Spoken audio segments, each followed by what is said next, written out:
flat fell the crotch seams of the pants.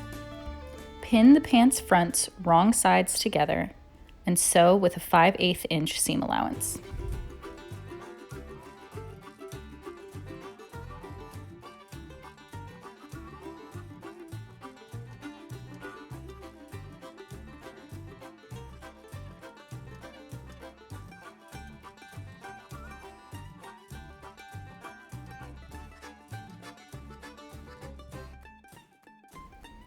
Carefully press your seam allowance open.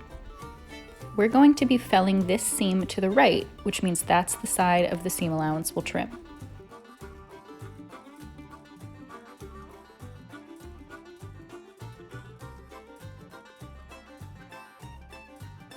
Just as you did on the side seams, you'll trim one seam allowance to 1/4 inch. Press the untrimmed seam allowance over and around the trimmed seam allowance. Using Wonder Tape, pins, or glue base to secure it in place, press the seam allowance towards the right.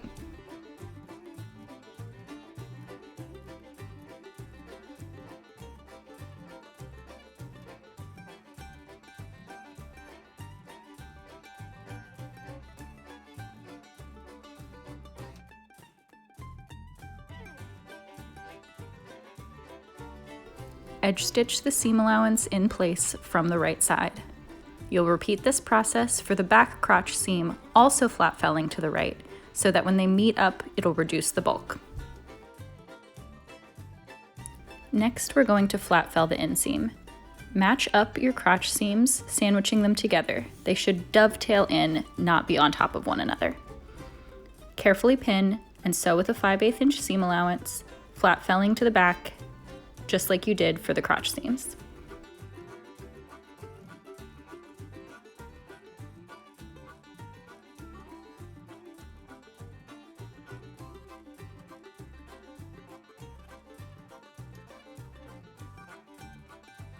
When top stitching your flat felled seam, you'll want to remove the table from your machine so that you can fit the pant leg over the arm of your machine.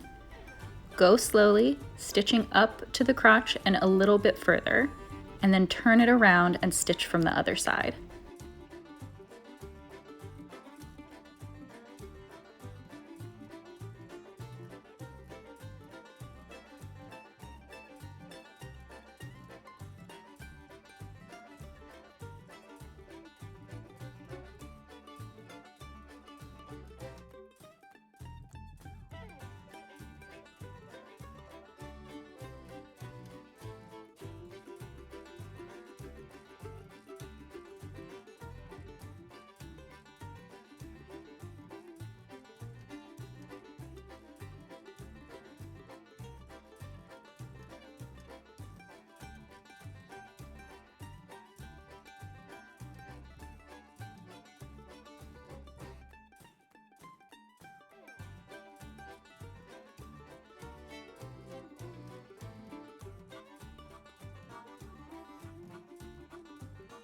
Now we'll sew the pants cuffs. With 2 cuff pieces wrong sides together, sew the side seams at a 1/4 inch seam allowance. Press these seam allowances open, then turn the cuff wrong side out and press flat. You'll then sew the side seams again, this time at a 3/8 inch seam allowance, enclosing the raw edge.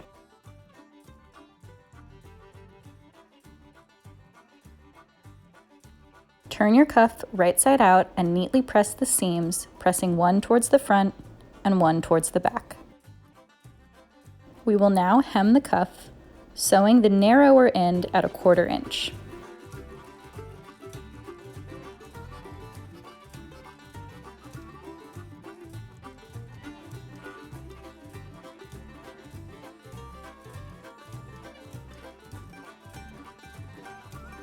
Using your stitching as a guide, press the edge up towards the wrong side of the cuff.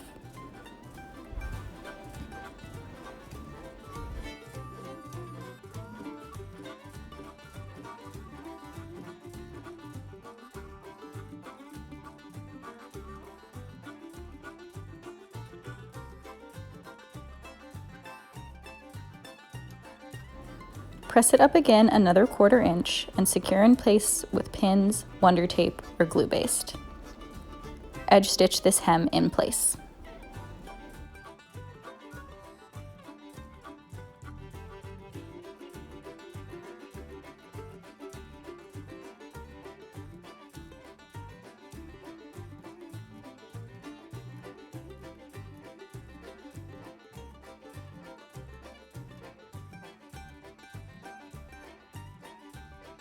Next, pin the cuff to the pants legs, matching the notches and side seams wrong sides together, and sew at a 1/4 inch.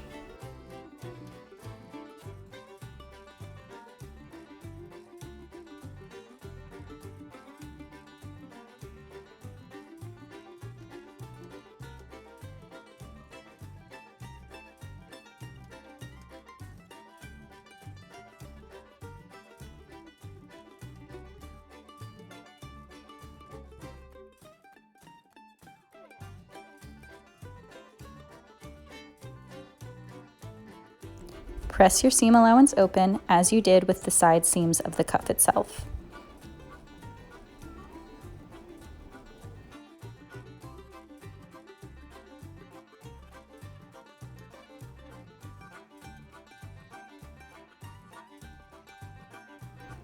Make sure to trim any loose threads so they don't get caught in your French seam and add unnecessary bulk.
Fold the cuff up, right sides together, and press neatly.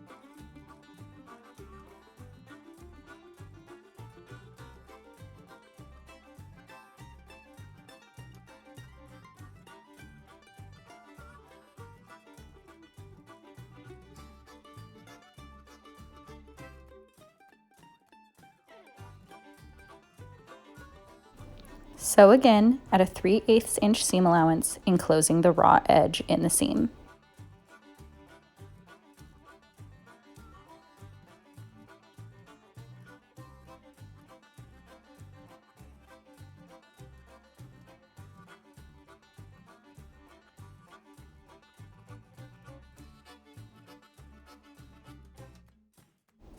Press your seam allowance down towards the cuff and repeat for the other pant leg. On the curved side edges of the front bibs and front bib facing, stay stitch the seam to prevent stretching while handling the fabric throughout the next steps.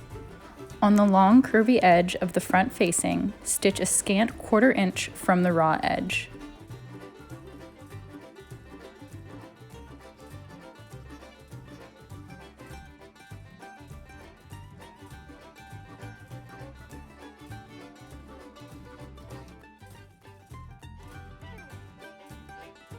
Press the edge towards the wrong side a 1/4 inch, using the line of stitching as your guide.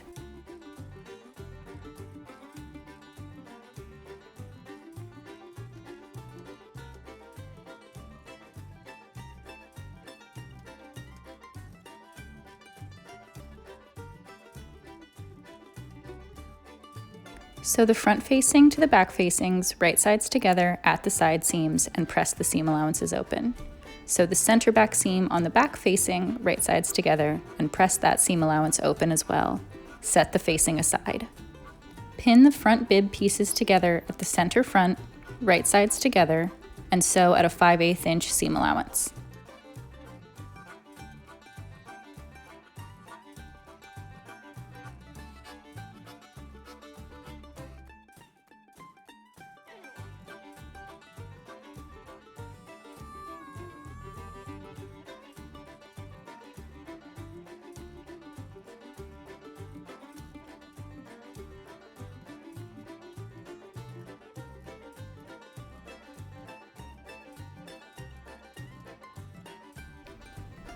Press the seam allowance open.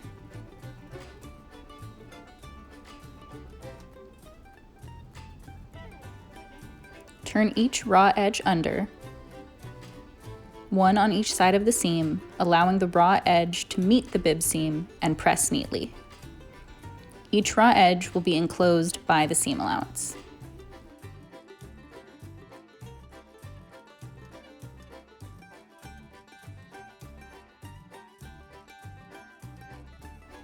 Edge stitch the center front bib seam allowances in place, forming 2 rows of edge stitching at the front of the bib, one on either side of the center front seam.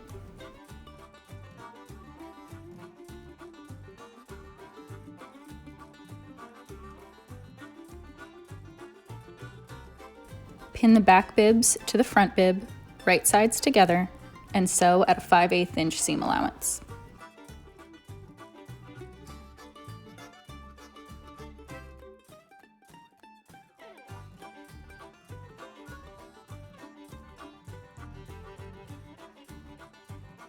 Place the 2 back bibs right sides together at the center back. Sew from the raw edge to the upper notch. I'm using a thicker, different colored pin to mark this notch. Then sew from the second notch to the bottom raw edge. This will leave a 3/4 inch gap in the stitching through which the waist ties will pass. Press the seam allowances open.